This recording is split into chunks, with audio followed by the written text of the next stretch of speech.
Give me some of your background, man. Like, obviously, you're from Carson. Yep. I had heard of you before you were working with TDE. Mm-hmm. You were, I would say, like, like if you were tapped in with Two Dope Boys and some of the blogs, you were familiar with what you were doing, and then TDE became a part of the situation, and that just kind of made shit like super big. But how long have you been making music, man? Like, when did you first start taking this rap shit serious? I actually blessed enough. I actually only been making music for 6 years, so I started in 2014. Wow. And I've been heavy into music just because I liked it. Like, I just liked lyricists and rappers that, you know what I mean, really rapped about stuff and whatnot. So I was super heavy into that. And then I played ball, and I was supposed to go to Greece to play basketball out there. And then one day I just kind of fell out of love with it on a business level, because I was like, I love basketball, but I don't really want to do a business thing with it. And so I just called my agent, and I was just like, nah, I'm probably not going to go. And then what year was that? That was like beginning of 2014. So that was like the beginning of 2014. I was still in college. So I called him, told him that. And then there was a part of me that, like, and that's kind of what New Beginnings symbolizes, and we'll get into that. But there was a part of me that was kind of scared to do that because basketball was my comfort. I knew that I can go make money playing basketball. Like, I knew that. Like, I can. There's anything else I can do. I can pay my rent. There's anything else I can do. I can go play basketball and make some money. And I was like, do I really want to give up this comfort, you get what I'm saying, in this comfort zone or whatever, to do something else and potentially fail? You know what I mean? And so I ended up making a decision. And even after I told him, I still was kind of like 50-50. I'd call him some days and be like, well, wait, hold on. But then when I graduated, and I wrote a song called Letter to God, which is like my second song that I wrote. And I sent it to my brother, and we listened to it. And after that, that song kind of got me over the fear. I was like, I think I'm really good at this shit. Let me just try it and see what happens. Shot. Yeah, exactly.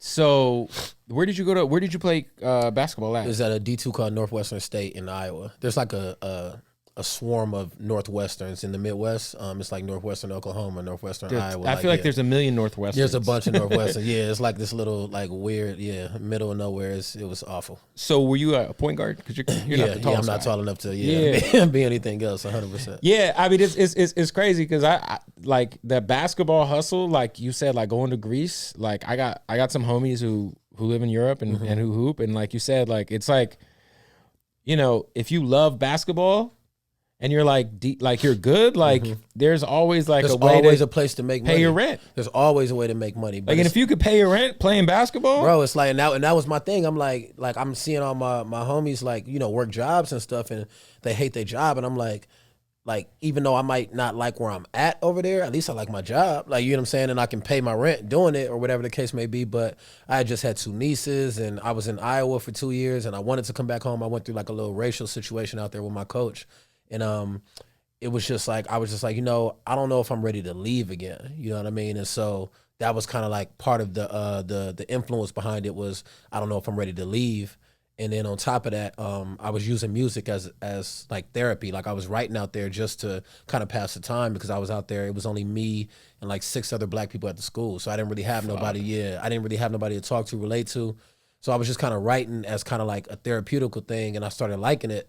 So I was like, man, let me just, record a couple things. So I came home on spring break and recorded a couple records, and then that's kind of when I decided, like, I'm just going to do this and see how it works out.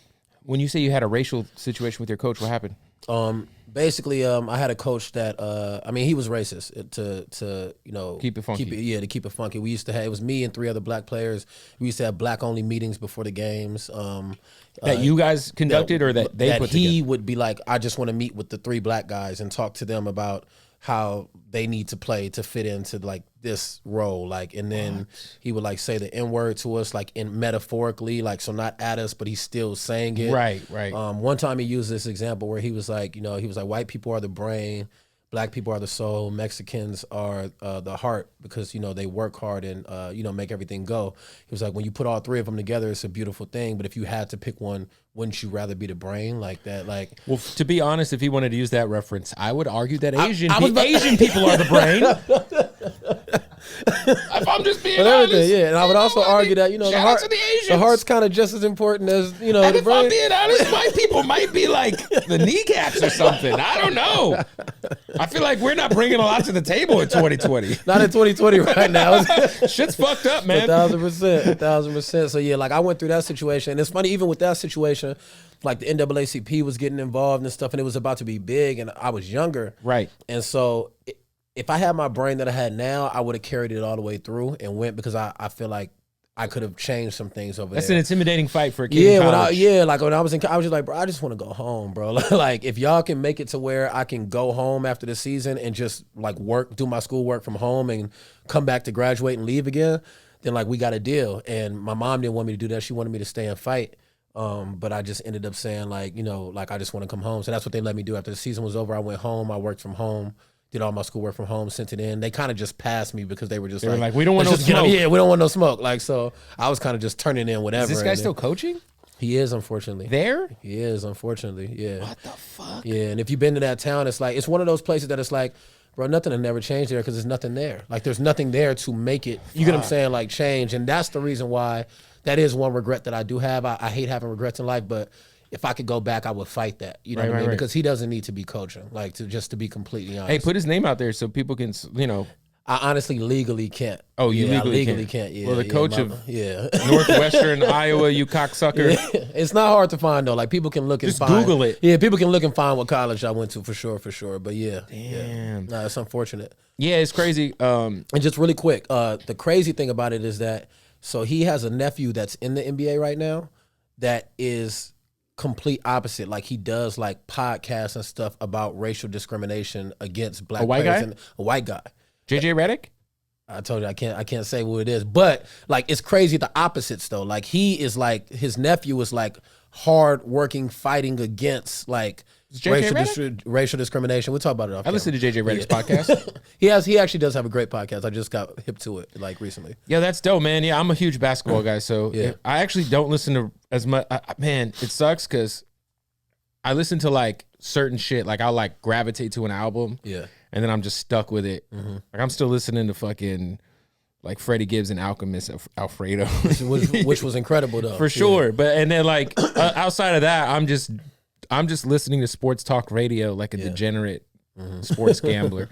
But yeah, man, that's wild. I didn't know that about you, bro. Yeah. No, it was a crazy situation. You know what I mean? And it's weird because like when I write music, I never know what I'm gonna touch on. So I feel like one day it's something that I'm gonna touch on, but I never come into songs like purposely aiming. Right, you know what I'm saying? Right. Like so I'm just like one day it'll come spilling out and I'll talk about it. You know what I mean? So yeah. Yeah, no, that's wild. I think that's important too for you to share that because I'm sure there's people who are going through maybe similar situations, maybe not on a basketball team, but like whether it's their boss or corporate environments, anything. Yeah, man, shit's fucked up right now. Like and people got to stand up for what's right, bro. Yeah. Nah, I mean, but I will say in 2020, because of how chaotic it is, like there always has to be balance, and I feel like there's more white people than ever that's trying to understand. And I always tell black people in general, like, don't criticize white people that are trying to understand that maybe don't understand it because that's step one. You get what I'm saying? Is them trying to understand it. I think that what sucks about right now is like kind of what you just said, like if there's no nuance and there's no room for progress. Mm-hmm. And if it's like, hey, yo, fuck you off the rip because you're not exactly where I want you to be, as opposed to like, you're trying to figure it out. Like, you know what I'm saying? I think there's two opposite ends of the spectrum. And I think that's the other opposite end of the spectrum where it's like, there's people who, like you said, like they might not have known about.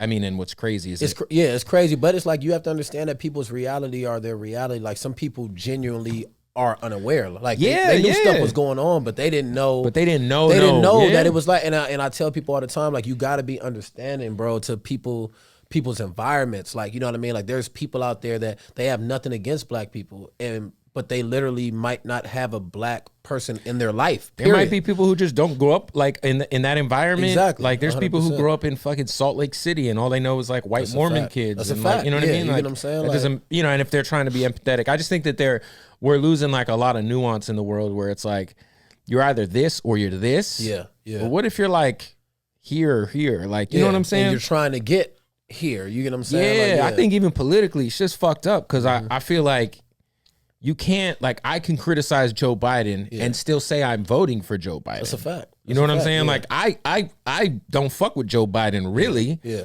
But I'm not voting for Donald Trump, fam. Exactly. Like, yeah. you know what I'm saying? No, that's but real. I can, like, there's, like, nuance. Like, you got to be able to, like, you know, ask questions and be critical. And just because you're critical doesn't mean, like, you ain't for whatever the fuck. You know what I'm saying? Exactly. Well, the issue is that we're in an environment right now where it's like everybody jumps out the window for everything. Like it's like you can't even have a conversation about something. It's like you got to pick. You get what I'm saying? Like you have to pick what it is right now. And if you don't, and you even play defense, then it's like, you know, then they're just gonna label you like, okay, well then you're over here. You know what I'm saying? And so like I was like a big Bernie Sanders supporter,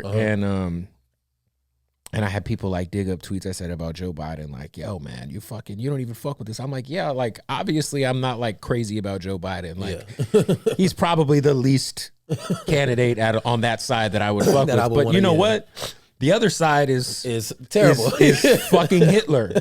You know, like the worst possible shit in the world. Like I would vote for like literally anyone else. That's like a fact. That's a fact. It could be George W. Bush. Like I'm running the G-Dub vote. You know what I'm saying? Like fuck it, run Iraq back one more time. Joe Biden would have to personally put out an attack on my family for me to not. Joe Biden would have to put out like an entire like diss album, like just dissing every race, ethnicity, sexual. Like, oh God. Like, oh God. like, come on, bro. Like, it's crazy.